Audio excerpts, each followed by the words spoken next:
All right. So, welcome to our 2025 Boss Panel. I have not done one yet this year. We're going to do more. I can't believe that the first quarter of the year is literally almost gone. Can y'all believe it? Okay, so this is actually great for everybody in the live audience because you'll get to be inspired by these amazing people. And Miss Erica is going to bring you a chair. Lindsay, I'm so glad you're here. Ah, no, you can't see patience. I'm kidding. Okay, come on up. All right, we're going to start with having everybody introduce themselves. So if you'll actually toggle that on, I probably didn't do that at the top. There's a little button there. And if y'all would explain your name, who you are, what you do, your business, and then I'm going to ask y'all some questions, but you're just going to pass it on down. My name is Bobby Sue, and I am a booth runner in West Columbia off of Meeting Street, right outside of Columbia. Talk a little bit And closer into the microphone. There we go. I've been doing this for a little over 10 years, and it is honestly a dream come true. The hard work pays off. Don't give up. You're almost there, I promise. Awesome. My name is Brenda Scarmont. I've been in the industry for over 40 years. I currently have a salon up on Two Notch Road called All You Spa. And in there we do nails, eyelash extensions, and body waxing. And she is phenomenal at nails. Let me tell y'all something. Holy cow. My name is Jennifer Hodge, and I'm the Chief Operating Officer of Palmetto Pain Management, and we have a surgery center as well. I've been there for 25 years in the healthcare industry, and it's a great avenue of Menegavis. And an amazing leader. We appreciate that. Hi, I'm Angel. I actually dual license nail and aesthetics, and I have a solo salon in Ridgeway. It's called Angel Nails and Spa. I have officially been open for a year. I actually am alumni here twice, so all of you guys, I have been where you are. You can do it. And she's fabulous. Can't wait to ask lots more questions. Hello, I'm Desi, and I have Desi's Therapy. I'm dual licensed. I'm an aesthetics and massage, and I'm a graduate of here also. Awesome. Hello, I'm Samaria Edmonds. I work as a retention manager for Massage Envy, the Sand Hill, Lexington, and Augusta locations, and I've been doing that for almost 3 years now. Fabulous. Hello, I'm Barry Thompson. I own Process Hair Salon in Forest Acres. I've been in this industry for 19 years. So I started when I was 6. I was going to say, you look 19, let me tell you. Thank you. And yeah, I am not an alumni of here. This place is amazing. You guys are so fortunate to have something like this. This is really cool to be here. Thanks for having me. Awesome. Hello, I know some of these faces. I'm Christy South. I'm a nurse practitioner and licensed esthetician. I work here. You guys see me sometimes on Mondays, some Tuesdays. I do consults for the Advanced Aesthetics Academy here, and I own Apex Anti-Aging Solutions. Med Spa, we do weight loss solutions, hormones, aesthetics. We're looking to add some IV hydration, massage therapy, and I do have a chiropractor a couple days a week. Hey y'all, I am Lindsay White. I'm also a nurse practitioner. I am co-owner of Beautify Medical Spa in Lexington, South Carolina. I've been a nurse for 22 years, nurse practitioner now for 6, and I've been with Beautify since 2020. And we offer a variety of injectable services, and this is my third time speaking on the panel, and I'm always delighted to be asked to join and speak about what I do. So thank you. And I'm so glad you're here. Hold on to the microphone. We'll keep it over there for just a minute. Okay. And if y'all will talk as loudly as you can into the mic, I know y'all love when I put y'all on the spot and on a stage. I know y'all love this. Okay. But Lindsay, I know you like it because you've done it twice before. Yeah. Yes. Yes. All right. So the theme of today's boss panel is, and I thought about this morning, I wanted to put a theme on it. And I actually shared this earlier when I was teaching it, or teaching this morning to everybody else. But the theme of today's panel is consistency. All right. Consistency to me is really something that I would love to teach everybody. But it's one thing that really is just your personal little something with yourself. You know, whether you're going to be consistent in life, consistent in your career, consistent with your marketing efforts, like we talked about earlier, consistent in your finances, like we talked about earlier. Consistency can go a long way in everything. Part of that is, and just to give yourself a little pat on the back, y'all are showing up every day, right? Consistently. So y'all actually have it in you. You have this as a part of what your passion is. This is part of your goal. So you're doing it now, but I want you to carry it into the future because consistency is what is going to make y'all successful out there when you're not with us, even though I'd love for y'all to move in and stay forever. But let's talk about consistency right now. And I am putting you on the spot with these questions. I've not prepped them with any of this. So we're going to see what they say. But if y'all don't mind passing this down and kind of relate it to your business, if you don't mind, because that's why we asked you to be here, what does consistency mean to you, Lindsay? And how do you practice that in your daily practice as a nurse practitioner? So first and foremost, my mantra, my main goal in practice is to have a servant's heart. Before any of the business stuff is kind of involved, I practice serving others every day. That's my main goal. And if I can do that consistently, I feel like everything else kind of falls in place. I can make sure that all my patients are taken care of. And as long as they feel like I am there to help them and serve them, any little, obstacle that gets in the way during the day or during the week, it's a lot easier. It's a lot easier to handle. So that's my biggest tip is to go about each day and every interaction that you have with a client to serve that client and make him or her feel better, just from the get-go. I agree. I love that. What about you, Christy? I think I agree with Lindsay too. Like people are coming to you for solutions. They're coming to you to help them solve a problem. How many people have had a client that came in and just said, I don't know why I'm here? Yeah, me either. That's why they're coming to you. They're willing to pay you for your knowledge, for your compassion, for your care. So I'm going to approach this a little bit from a different angle as well. If you don't mind. When I think of consistency as far as who all wants to be business owners? Run your own business? Yeah, nice. So one thing I had to realize that was really hard from working for somebody to working for myself, and really I'm working for my clients. I'm not just working for myself. But realize right away, nobody is coming to save you. I like okay? that. Nobody's coming to save you, which means you're responsible for your actions, for your self-worth, for the way you take care and follow up with clients or not follow up with clients. So when you change your mindset to focusing on you, obviously know who your competition is, but don't focus on them. Don't worry about them. What are you going to do for your clients? So consistently making that conscious effort to understand who you are, what it is that you're providing, how you can be different from, others in your industry. Compassion is key. People, they're not going to remember the products that you used on them, but they will remember how they felt when they left. And your reviews will also show that and direct people to you as well. That's some real wisdom. I like that, Christy. Very, very good. And for those of you in the back, if y'all want to come sit Indian style up here on the floor, y'all are welcome to. Come on up. All right, Barry, tell us about what consistency means to you and your business. So some days I feel like consistency is the bane of my existence. I get that. But Courtney's right. It's everything. So for us at Process, it's kind of three-pronged. I only do hair now like 2 days a month. My full-time job is to coach and help my stylists grow. So my role in consistency is every single week we sit and we have one-on-ones. They all have personalized career goals, retention, pre-booking, retail, service sales, all of these benchmarks that they're trying to hit. And my goal is to help them hit those. And I can watch if I fall off the wagon with consistent one-on-ones, they fall off with all of their goals. So I have to hold myself accountable to hold them accountable. The second prong to that is consistency within the salon. It drives me crazy when you go to a salon and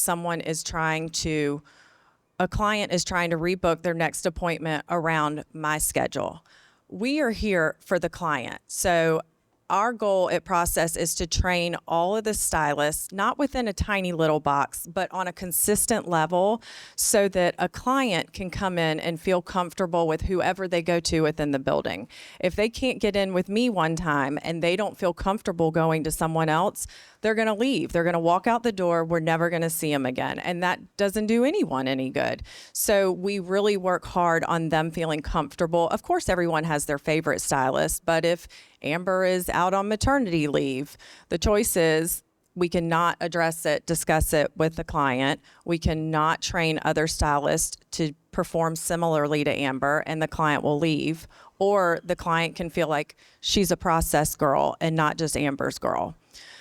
So that's really important to us. And then the third prong of that is our front desk and admin staff. Consistency is huge with them. We want the clients to feel like they're always taken care of with pre-booking, with pulling retail, with all the things. A consistent front desk really just makes them feel comfortable and taken care of.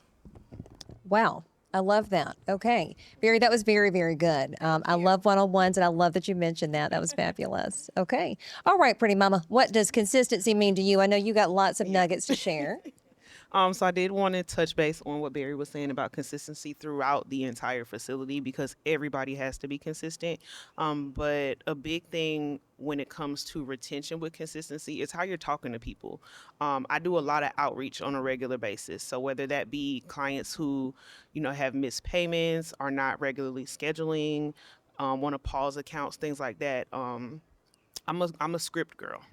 So one way that I try to keep things consistent is to have scripts that I can give to front desk or give to managers. That way, when they're doing outreach, they can do it kind of the way that I do it. So, when you're calling people trying to update a credit card on file, they don't want to hear from 5 different people, oh, we need to update your card. Because then they're like, hold on, somebody else just called me, and then somebody else called me, and somebody else called me. So part of consistency is also communication.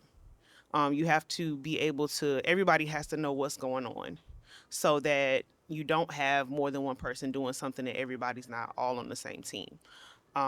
Another thing, like I said, I do a lot of outreach. So sometimes I might have a client where we had a special conversation, worked out some kind of special arrangement for them. I have to make sure I keep track of things like that. That way when they call, I get familiar with their name. They get familiar with me and they're like, okay, well, I need to speak with her because this is what we worked on. So just being consistent in how you speak to people, how you treat people, that's a lot of what I do when it comes to retention. I love that. I like that you touched on, what did you touch on? Working as a team, and everybody needed to be on the same page. I love that. You've got to be able to work as a team and do it consistently to be successful. Nicely done. All right, Desi, give it to us. Hey, everybody. This is great. It's hard listening to everybody and keep your thoughts straight. One thing that I wanted to, as I look out at everyone, I do feel connected to everyone because I'm an esthetician, a nail tech, and a massage therapist. And what we do is an art. So although we have our protocols and we have to be consistent, the things that we want to be consistent on is being our time and being set up. But don't lose your creativity. Because everybody doesn't want push down, rub 3 times, and go to the second. They come for the creativity. So as you're developing and taking all the nuggets that we're sharing, please don't lose the creativity because that will make people not want to come back. And our business is built on reoccurring customers. So getting those memberships and getting them to come back, but making those experiences an experience and an art that they don't want to go to anyone else. One thing that helped me with my business and being creative, I was not good at everything as an esthetician. I don't recall that. I thought you were great. I was not good at everything, but what I was good at, I honed in on, and I made that my business, and it made it easy to be consistent in what I could do well. So I didn't worry about, like she said, don't worry about your competition. Do what you do well, and let someone else do what they do well, and it becomes easy. And then it becomes easy to be creative. It becomes easy to be consistent, and it becomes easy to be the best version of yourself. Okay, I'm super inspired. We're going to be consistently creative. Okay, I like that. All right, Angel. Okay, wow, it's really hard to follow up after all of that, but I completely agree. And as far as what she said about keeping your own and being creative, definitely, I 100%, 1,000% agree with that. One thing that I can say for my business is the consistency. Like I have, for example, a gentleman who's an assisted living place. I do go to him. He originally booked through my website. I checked with LLR. It's all good, I promise. But because he's in assisted living, he has some dementia. So he's consistently booked on the 10th of every month, regardless if I am scheduled that day, if I have appointments, it's a Sunday. I still make sure that I go on my scheduled day and scheduled time to follow through with my appointment, because it's very important to me, as well as him and his son and family, that I stay consistent with that. So with everything else that everybody has said, and then that as well, sometimes you have to give a little to make sure that you ensure that you can stay consistent for your clients, because sometimes they have issues that they can't help. But if you're able to give that little bit of wiggle room, it makes a big difference, and they continue to come back to you. I love that. I love that. Because we're human at the end of the day, for sure. We're not robots, but, to be the best you can possibly be, that's the key. You got it. All right, I think for us, consistency is our whole brand. Patients come to us because we're reliable. We provide quality, effective, safe health care for our patients. We're unique. We do zero marketing, and we're at capacity every month because of word of mouth, referral from physicians. They know that we're going to be consistently taking care of their patients. It's not by luck. It is by design. We have standards in our practice, and it all starts with compassion. Our core values, compassionate care to others, not only our patients, but each other, our team members. Everybody is battling something. So we just instill in people, assume best intentions, be compassionate to everybody, and just know tomorrow's a new day. We're going to get through it. But consistency is everything when it's from beginning to end. The front desk person is equally as important as the physician in the back. Everyone is a key piece of the puzzle, and just being consistent every day, being reliable, getting in your best practices for yourself will make you the best in whatever you do. I love that. Nicely said. Okay, again, I agree with everything that was said previously, but from my point of view, I've been in education, both through schools and manufacturers, a lot of my career. So one of the things that I find very consistent in this industry is change. Everything changes all the time. And so therefore, from my standpoint, one of the things you have to be consistent about is always attending trade shows and whether they're webinars or things like that, to improve what you do and to learn the latest trends, the latest products, the latest treatments that are on the market today. Because if you don't, you're left behind in the industry. You have to stay on top of it.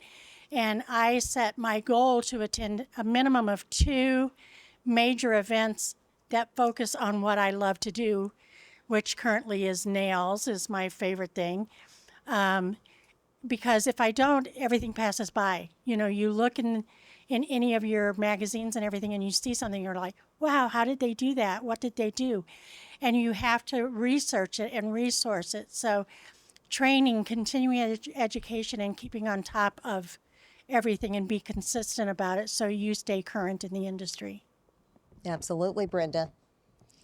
Okay, so for consistency for me as a booth runner, I agree with everything that all of you have said, all of its key points. But for me, I do work for myself, but I also work in a salon with a lot of extremely talented ladies. I have my moments where I have a sick child or I myself am sick. So being able to be consistent and be able to refer my clients to someone else that I work with is important as a booth runner. But the other part for me that I feel like kind of sets me aside, even from the people that I work with, is that very first consultation when you sit down with a client. That consultation is consistent with every single client that sits in my chair, and you have to be able to open your ears and your mind to what they're looking for, because no person's service should ever be the same, in my opinion. Everybody has a different face shape, a different head shape. They have different hair goals. They have different health of their hair in mind. So in all areas of the industry, from massage therapy to nail tech to hair, trends is a big thing. You have to stay up to date with that. But being able to connect with your clients, speak with them, and let them open up to be able to tell you what they're looking for, I feel like is the biggest thing. When you stop listening, you really lose clients. You have to be able to listen and tweak everything to what they're looking for, from skincare to nails to hair. this lady has curly hair, but this girl has straight hair. Am I going to give her the same haircut I give her? Absolutely not. It is not going to function the same for each person. Everybody also has different lifestyles. So when you set something up consistently for your clients, you need to make sure it's important that it fits their lifestyle. Because one person that wants to be in the salon once a month, there may be another one that doesn't want to be there for 3 months. So you need to make sure when you're talking to them about a hair color or a treatment, you need something that fits in that time frame and with their life and their daily routine. So would I give someone a shag cut that only spends 10 minutes on their hair getting ready every morning? Absolutely not. You're going to make their life so complicated and they're going to be like, why did you let me do this? So you kind of have to customize everything to each specific client. And in return, you gain that connection. And you'll learn as you get through this industry that none of your clients end up being just clients. They're all very important people to you. You learn everything from their family, their children, to the lowest lows in their life to the highest highs. You will be the one that celebrates some of this with them. You will cry with them, you will laugh with them, and you will grow with them. Consistency with education, consultations, and listening would probably be my top priority with my clients, but everything that all of you guys said is very important. Okay, and we're not finished, but can y'all give them all a round of applause? Those are really good and different answers. That was amazing. All right, hold the mic because I'm going to ask y'all some different questions now, and everybody's possibly going to have a different question, so y'all just hang on. All right, so we talked about consistency and how important that was, but now we want to dig a little bit deeper because we like these people up here, and I know y'all want to talk to them up close and personal, so we're going to get to that. But I will ask you, Bobby Sue, which I love that name. Holy cow, Bobby Sue. Bobby Sue, okay. Tell me about your day in the life. I want to hear about what it's like to do what you do. Give us one day in the life, start to finish. And that's going to pair with consistency and maybe schedules and that sort of thing. Give us a day in the life. First thing whenever I wake up is you grab your email, you grab your text, you grab your voicemails, because you never know if someone had an emergency and they have to cancel, but you also usually have a wait list. So if you have a cancellation, you need to make sure you get that done first. That is my first priority whenever I wake up. I haven't even got out of my bed yet. This is what I'm doing. Whenever I leave to go to work, I am consistently at work at least 30 minutes early. I have foils to tear, I have clients to set up for, and I prep everything for each person before they even get there. So first thing in the morning, I might have 5 clients. Everybody's things are prepped before they get there. I'm never tearing foils after a client got there. I'm never walking in after my client is in the waiting room. So I'm there early to prep, and then from the first client all the way to the last, usually I probably get about 15 minutes maybe to sit down, and that includes processing time. Especially if you're double booked, you might not sit down all day. So from waking up to schedule, you get there early, you set up for your clients, you take care of all of your clients, and then at the end of the day is when we all sit down. And we've seen all the videos on TikTok when it's like, does she see me? I see you. Do you see me? Yes, we see it all. We're tired. But then you get to do all of that. You get to clean your bowls. You get to tear foils for the next day or set up anything that may have come in during the day while I'm with clients. I do not respond to clients on phones or text while I have a client in my chair. So once I get done, the first thing I'm going to do is try to reach out to those clients depending on what time my day ends. One week I end at 3 in the afternoon, but my next week I don't end until 8:30 in the evening.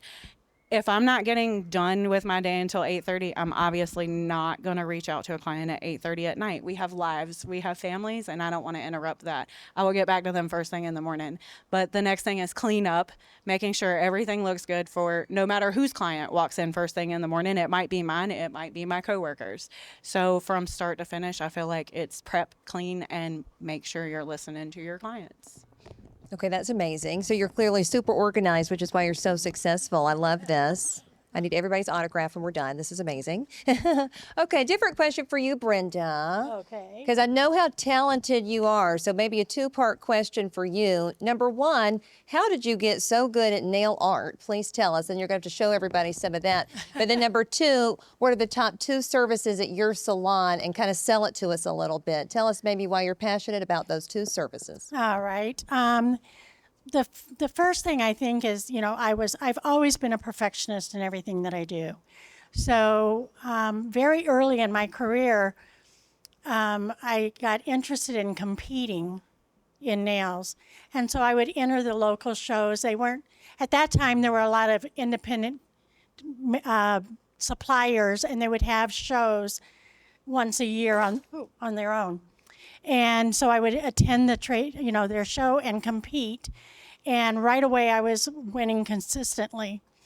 And at that time I was living in Northern Illinois. And then I went to the Chicago Midwest show and I competed there. And some of the major players in the industry, the big top dogs, were all competing. And I walked in and I see these people and I'm thinking, there's no way I'm going to win against them, because two of them always either took first or second place. And fortunately, I came in fourth at that show.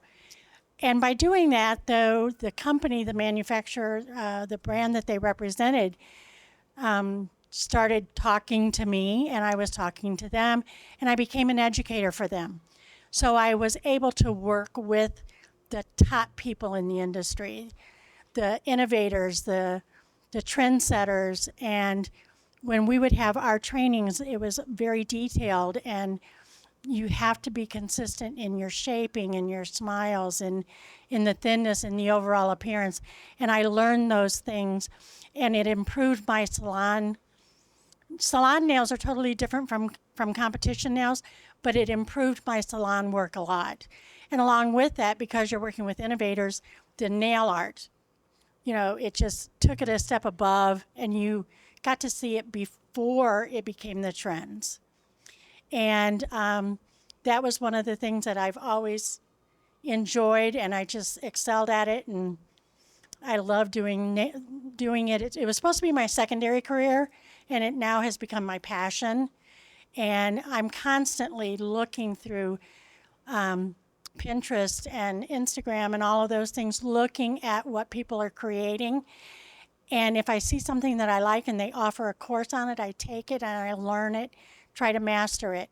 So, and as far as the top services in my salon, currently I would say our gel polish manicures still are like so trendy. As far as acrylics have kind of gone out a little bit, but I still have a few, some clients that do acrylics. My passion is sculpting with the form, creating it from the very beginning. And I do have a couple of clients that let me do that, but mostly it's the gel polish manicures and pedicures. And I love doing pedicures. I think doing a good pedicure, making the people's feet feel good, look good.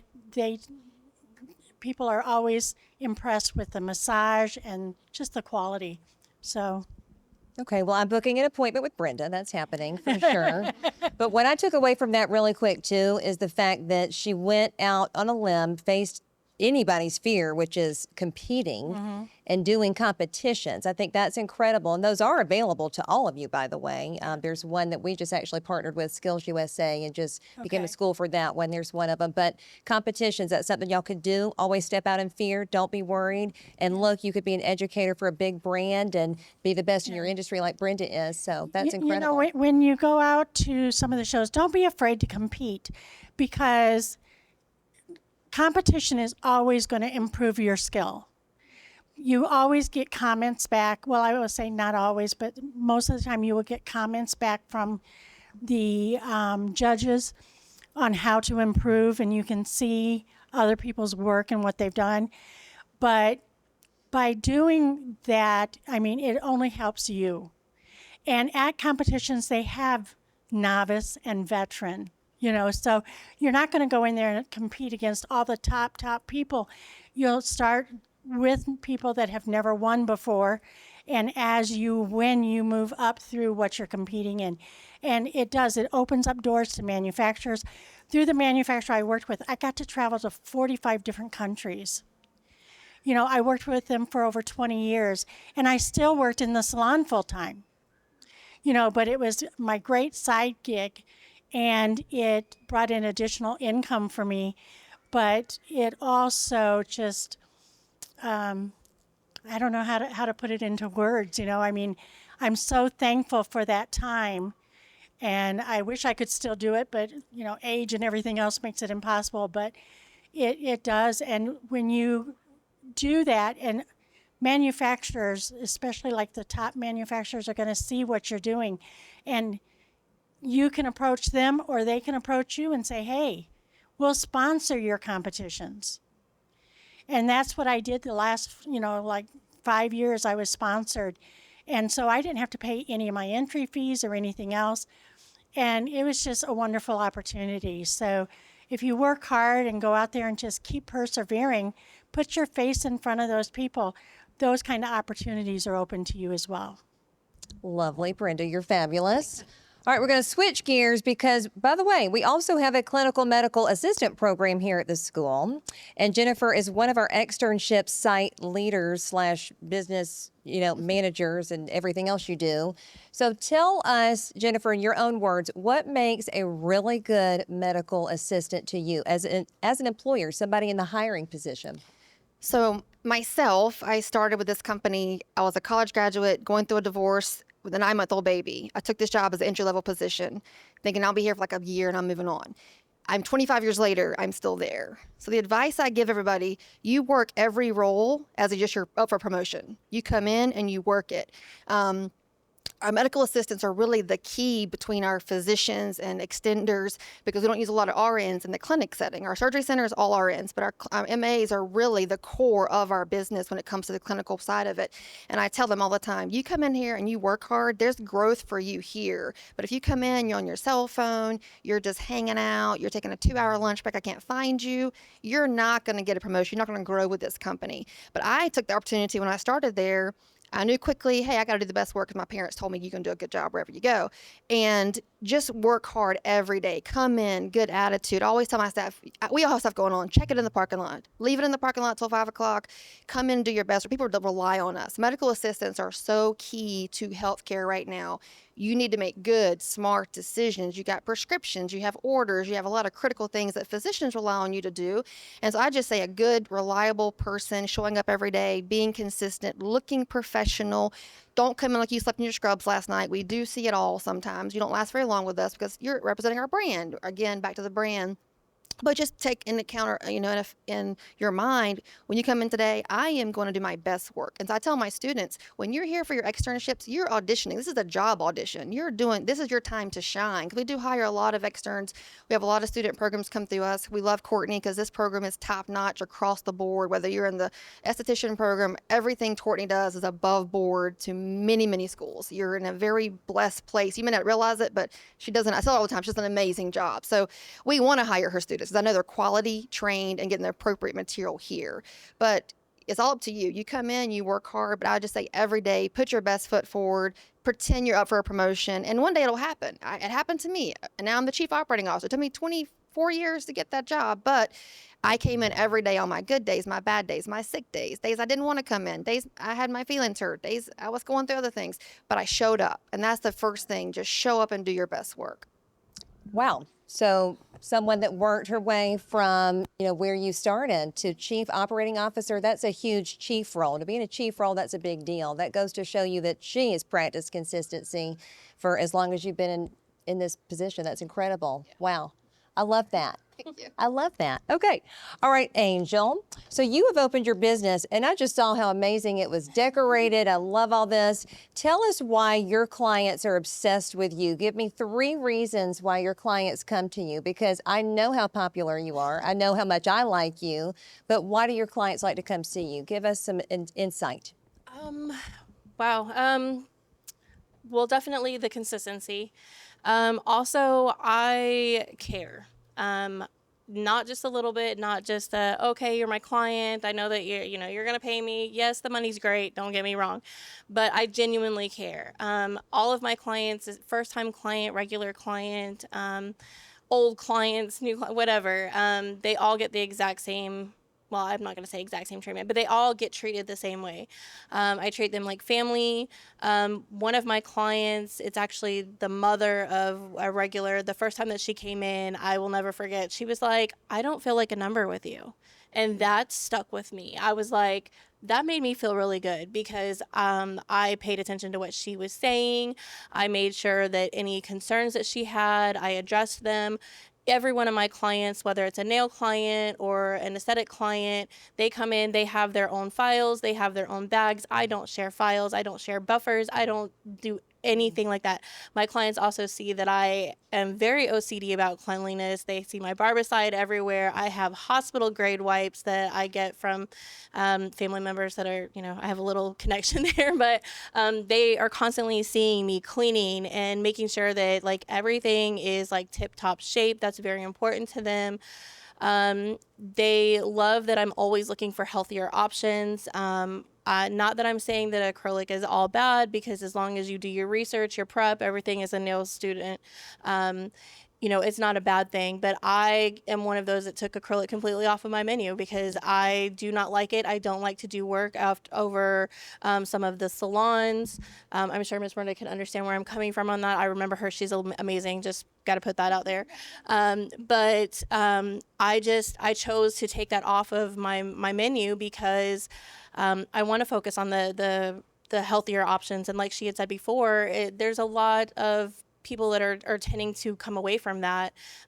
They want options that are less that they have to do at home, where they don't have to constantly glove up to do dishes, or if they're watching, like my mother-in-law is a groomer and she's like, I love this hybrid stuff because I don't have to worry about wearing gloves, and I know that my nails are going to last 3 weeks until the next time that you can get me in to see me. My aesthetics clients, they love the fact that I take that extra time, like Courtney taught, with the massaging. I'm telling you guys, I promise you, she is going to over prepare you for everything, including state boards. You just take that with you. I would definitely say that that's things that I had taken with me. I was in the nail industry for 5 years before I ever came to school to be a nail tech. I started with Courtney. I was in the very first nail tech class, and I learned so much that I would have never known. I started as a receptionist and then decided, hey, I really like doing nails. And here I am. I have my own business. So, it's successful. I mean, it's not successful. It is, what's the word I'm looking for? It's doable. I guess that's the word that comes to mind right now for every one of you. Don't give up. And then just be you. That's the other thing that I think keeps my clients coming to me. They'll text me and be like, I cannot wait till my appointment because I need to tell you the tea. And I'm just like, okay. And of course I keep that to me, I literally have a whole family where it's the aunt, it's the sister, it's the girl, the mom, the dad. Like I have every one of them that come into my shop, and they're every 2 weeks. So whether one tells me one thing or another, even if they tell me the same thing, I pretend like I'm surprised. I don't know, because, hey, that client, confidentiality is very important to them, and they know that they can talk to me, they can confide in me. Like she said, I can't remember who said it, but somebody said that they're not just going to be your clients, they're going to be like family, like friends. I mean, I've been to a gender reveal with some of my clients because they literally feel like I'm part of their family. So I think that's what keeps them coming to me and constantly feeling like, hey, I know I can go to Angel because she's not going to make me feel like, oh, well, I don't have time. I will make time for them because they are what keeps me going. I love that. Wow. Well, I just want to stay here all day, but we won't because lunchtime is coming.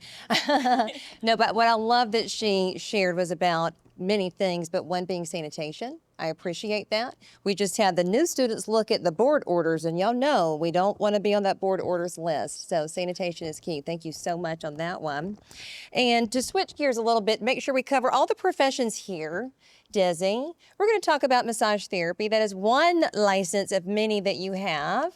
But what advice could you give to budding massage therapists? Okay, there's a lot that they learn. They have to learn a lot of anatomy, more so than many of y'all realize if you're not in that program. But what kind of advice, good advice, maybe 2 things could you give to our massage therapists? 2 advice. Let me see. Kinda caught me off 2 guard. pieces of advice. Love what you do. It's really an art. And I was thinking with massaging. I think I got into massaging because from the facials and the pedicures and stuff like that. And it was really where I can be creative. And that was really the first time someone just really loved what I did. So sometimes you get somebody and they like what you did, but when somebody really loved what I did, I was like, wow, I'm really good at this. And some hairdressers could understand. I always wonder how you know how to flip the comb back and smooth it that way. I always wanted to know those tips, but when it came to massaging, I just knew those tips. I just saw those muscles and it just embraced it. So embracing it, watch videos. I watch other people massage. I just watch them and look at them. And I love getting massages. So I do with people what I enjoy doing, and I make the experience what I do. So it doesn't feel like a job. It feels like a passion. And I enjoy every day. I enjoy each person because it's just, I love it. So when you love it and you feel it and you embrace it, it becomes fun. So just jump in and just do it. I think, yeah. That's amazing. Now, and real quick, how many massage clients do you think in the past? I know we're trying to do some other things today, but how many do you think are realistically seen in a day? How many massage clients do you think you can see in a day comfortably? And I have aged over the last 10 years. Nah, So I don't see it. I started a lot. And I wax in between massages. So I do a lot of Brazilian waxes. And so I did that in between to break up the monotony of the day. I would wax and massage and stuff like that. So I would try to do I would say no more than 6. That's a lot. So that's between if you're doing 60-minute, 90-minute. I try not to do 2 hours because I need to recover longer from a 2-hour massage. But sometimes I can extend a 60-minute massage into a 90-minute by adding on a facial or a back scrub or a back facial, and then you can kind of get a little downtime with it. So you got to be creative, and that's some of the things that I can offer that breaks up a regular 60-minute massage. I might do a little bit of dry brushing. I might do a little bit of exfoliating, so I can kind of change it up. But more than 6 is a long day for me. So I've come down over the last 10 years to 4, but I've then increased the client dollar over those 60 minutes or those 90 minutes, so that can still make the same amount of money but touch the least amount of bodies. Ooh, that's some good advice. I like that. And I also take away from her that it really pays to be dual licensed. So you can kind of save your body in moments where, you know, as life goes on, you might need to shift what you do. So that's fantastic. I admire you very much. I do. All right. Now you manage massage therapists and estheticians. Give me and give us maybe 3 words of wisdom for each licensee, if you don't mind, for the massage therapist and the esthetician, because they're different. They're very different. Give us from your point of view, because you're so organized, so fabulous, such a great leader, because you've been on this panel before. I have. This is my second panel. Second time, yep. So 3 things for each licensee. Give us. Okay. So I'll start with massage therapy. So we offer like 60-minute, 90 minutes, occasional 2-hour sessions, depending on who the therapist is. What we like to do is, one, we like to get the massage therapist involved as far as like their goals for the day. Yeah. So it kind of helps them be creative, like you were saying, and think about who they're seeing for that day, and what they can offer that person. Being that we offer memberships, we do have packages. If they're not using up their packages on a regular, they build up.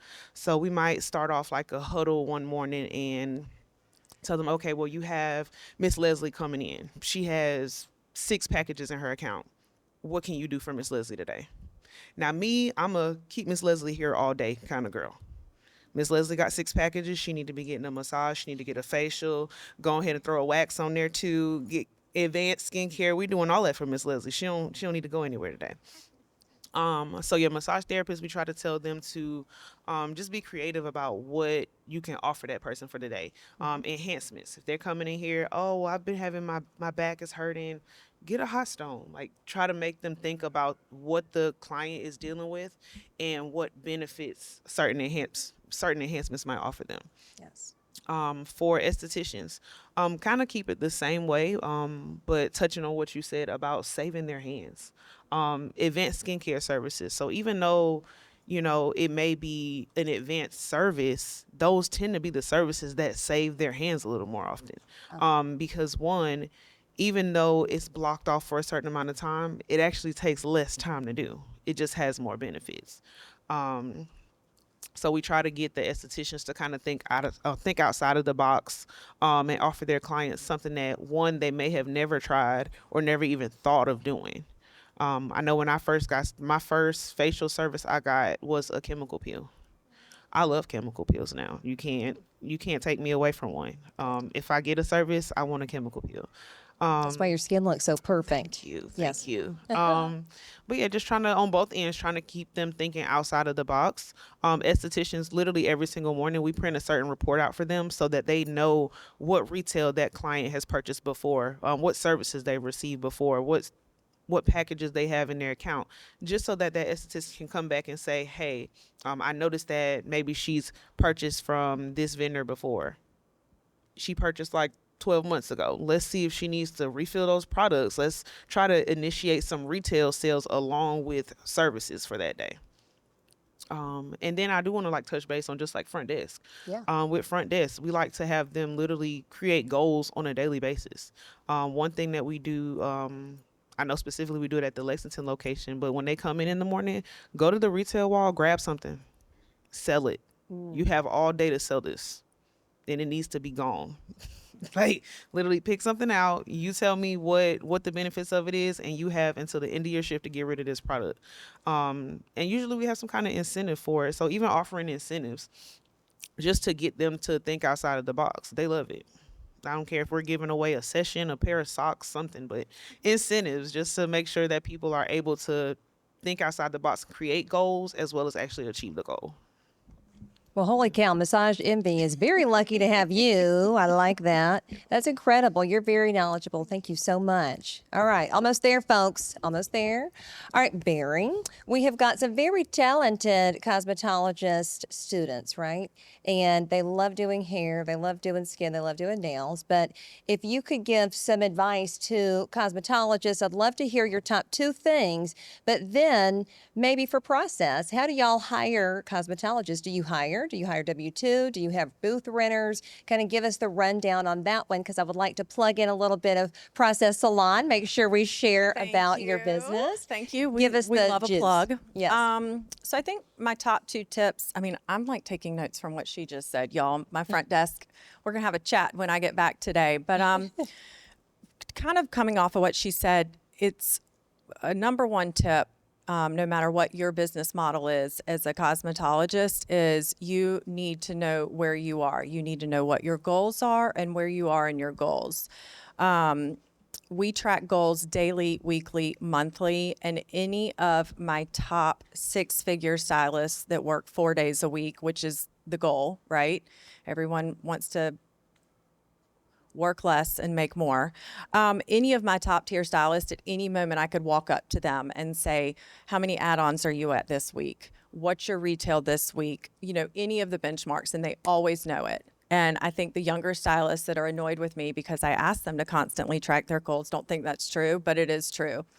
And it's so much easier to plan your success than to backtrack. If you are on the second to the last day of the month and you look down and you add up all of your numbers and all your goals and you have $750 worth of retail, that's a bummer. That doesn't feel good. You're not going to hit your goal. It's not fun for anyone. But if you are tracking it every day and you go, I need to sell $40 a day, like how much easier is that? Or your add-ons, and also planning. We have sheets for every single client that has the formulas and all of their history in it, and plan your day. All right, what did we do last time? We did a partial and a haircut. So today, Jan is going to need a full foil, or Jan bought Curl Control Silkening Cream last time. I want to follow up with her today and see how that's going and maybe add another layer to it. So much easier when you're busy and you're double booking to plan ahead, have that game plan, and then when you're 18 minutes behind, it doesn't all fall apart. You already know kind of what you want to do, where your consultation's going to go. They still get that one-on-one time with you, and you don't feel rushed and totally chaotic.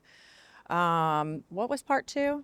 And then, you know, y'all Process. have done so much. Yeah, tell us about kind of your hiring, you know, what do you do Hiring, a yeah. process? Tell me the whole thing. 'Cause So- y'all are a successful salon. Thank you. We are. We've been open 10 years. We started with 2 stylists, me and one other person. And now I think we have 18 stylists. We are always hiring, so that number is kind of a moving target. We are always hiring stylists, and we always have room. We actually just doubled our space about 3 months ago because we actually ran out of room. But we've doubled our space and we have plenty of room now. But we are always hiring for the right person. And for us, the right person really is less about your technical skill as a stylist and more about you personally. We want someone that is going to work hard. We want someone that has a great work ethic. We want someone that is pleasant and positive and not interested in drama and wants to be a team player. And we also want someone that thrives in a fast-paced environment. Our environment is not for everyone. We call it controlled chaos some days, and it's like, it's okay. We will all go home at the end of the day and everyone will love their hair. But in the moment, it can feel utterly insane. So we work really hard on my behind the scenes staff taking care of the stylist, and the byproduct of that is the stylist can just focus on their clients and take care of them. So yeah, we are always hiring and we are always working behind the scenes on what we can do to make our stylist life better. We have a full training program. This school is amazing, and I am certain that these cosmetologists are going to come out and learn more than the average cosmetology student, but we still do a full paid hands-on associate program where we literally start with like round brush blowouts, keratins, and we go through every possible thing. But by the time you get on the floor, you are chomping at the bit and you are ready, because we're so busy that your book will fill quickly. You will have process people that you've been doing blowouts on or whatever else. It's not like you're going to sit around and fold towels. Once you hit the floor, you'll be busy. And so we want you to be ready and excited about it and not panicking and curled up in fetal position in the color room wondering what to do next. Wow, Barry, that's amazing. Thank so you you. focus on education. That is huge for her Huge, team. yes. And that says a lot about you as a leader. Not many business owners do that. We do monthly education. The salon's actually closed this morning. We're having a color class with Goldwell right now while I'm here. But every month we have education with a vendor or some national educator. That's incredible. Way to go. Thank you. We have the most perfect panel today, or what? Holy cow. And we're not quite finished, almost. All right, Miss Christy. All right, we got 2 nurse practitioners down here. This is actually perfect. Tell us a little bit, because the future to me of beauty, health, and wellness all has to do with a lot of things you offer at Apex, which is awesome. So maybe give us a little bit of rundown about how all of these practitioners can incorporate knowledge of maybe blood work, hormone panels, more of the holistic medical services and integrative medicine services that you provide. Give us why it's important that they know this information and come and chat with you about it and visit you at Apex. I mean, anytime. So, first of all, you made me want to go to cosmetology school. I'm like, that's really neat. Yeah. I love it. So, basically, you are, regardless if you're an esthetician, a cosmetologist, massage therapist, anybody in the beauty and wellness industry, I feel everything's connected. You're treating a person, not just something, right? So when you think about hormones, foods, different things, inflammation has a lot to do with skin health, with body health, with gut health. Gut health has a whole lot to do with everything else. Hormone balancing. So as we get more experience points on the age line, things change. So that means when I look at blood work, I look at, okay, this is what your body is telling me is going on. When I talk to you, you're telling me about what's going on with you. How do you feel? Somewhere in the middle is where your care plan starts, because we have to start with one thing, not everything. I mean, yeah, people come in with a list. I have a list for myself that's like, I want to do this many different things and change this and do that. And, I want to do my hair this way, but I can't because, whatever I think I can't. You can't is not a word. But everything just connects. So it's important for me to understand my clients.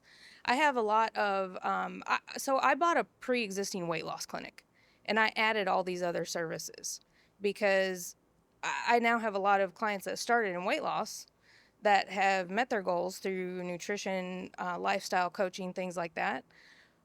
But now it's like, oh, I want to work on my skin. Oh, you do hormones too? Oh, my husband needs to come see you. Great. Bring everybody. Because if you look and feel better from the inside out, your confidence is going to be so much better in the way you approach your life and living intentionally. Living intentionally. I like that. And I like that we're focusing on not only outside beauty, but inside beauty, feeling good in your body and actually being healthy. That's perfect. Way to go, Christy. All right. Go check out her nutrition class next time she offers it. It's pretty good. It's coming up. Yes, definitely come to it. We had fun last time we did it. All right. And then Lindsay. Yes. I love Lindsay. Lindsay might just happen to do my Botox because her office is right down the street from my home.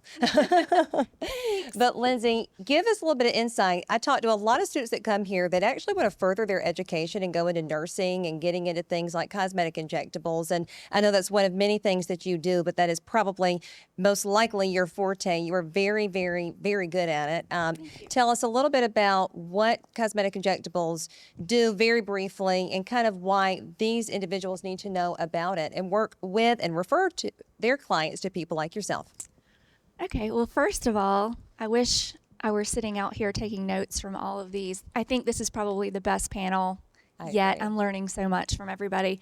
I wish I could literally have written all of this down. As far as cosmetic injectables go, while you may not be in classes in school to actually do these types of things, it's very possible that you will be working alongside a nurse practitioner or a physician assistant or the like who does. In my office, I actually have a booth runner right now who is an esthetician, and she's doing fabulously. In the future, it's very possible that I'll be hiring an esthetician or having another booth runner in my office. So take a lot of these tips that you're getting from all of these different fields and put them into practice. And then that way, if you're working with an injectable med spa like me, then you'll have all these in your back pocket and you can be successful.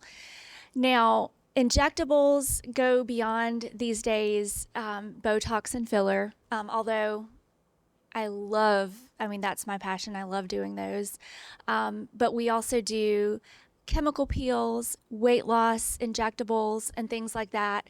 And, we're full service. You need to know how to do everything, how to talk to every client, every patient, and treat them as a whole, and you'll be successful. Absolutely. Absolutely. Yeah. There's so much to learn and so much to know. And I think that was the most comprehensive panel we have done. And I'm glad that we got off on For the right sure. start in 2025. Did y'all have a lot of fun at this panel today? Are y'all going to eat healthy lunch? Yes, you are. You better. Okay. All right. We will end our boss panel. Thank you, Thomas, as always, for filming. And for the rest of us, I might have the music turned on, and then I might have y'all mingle with a little bit of our amazing students before they break us. And thank y'all for coming. Give them a round of applause. Awesome.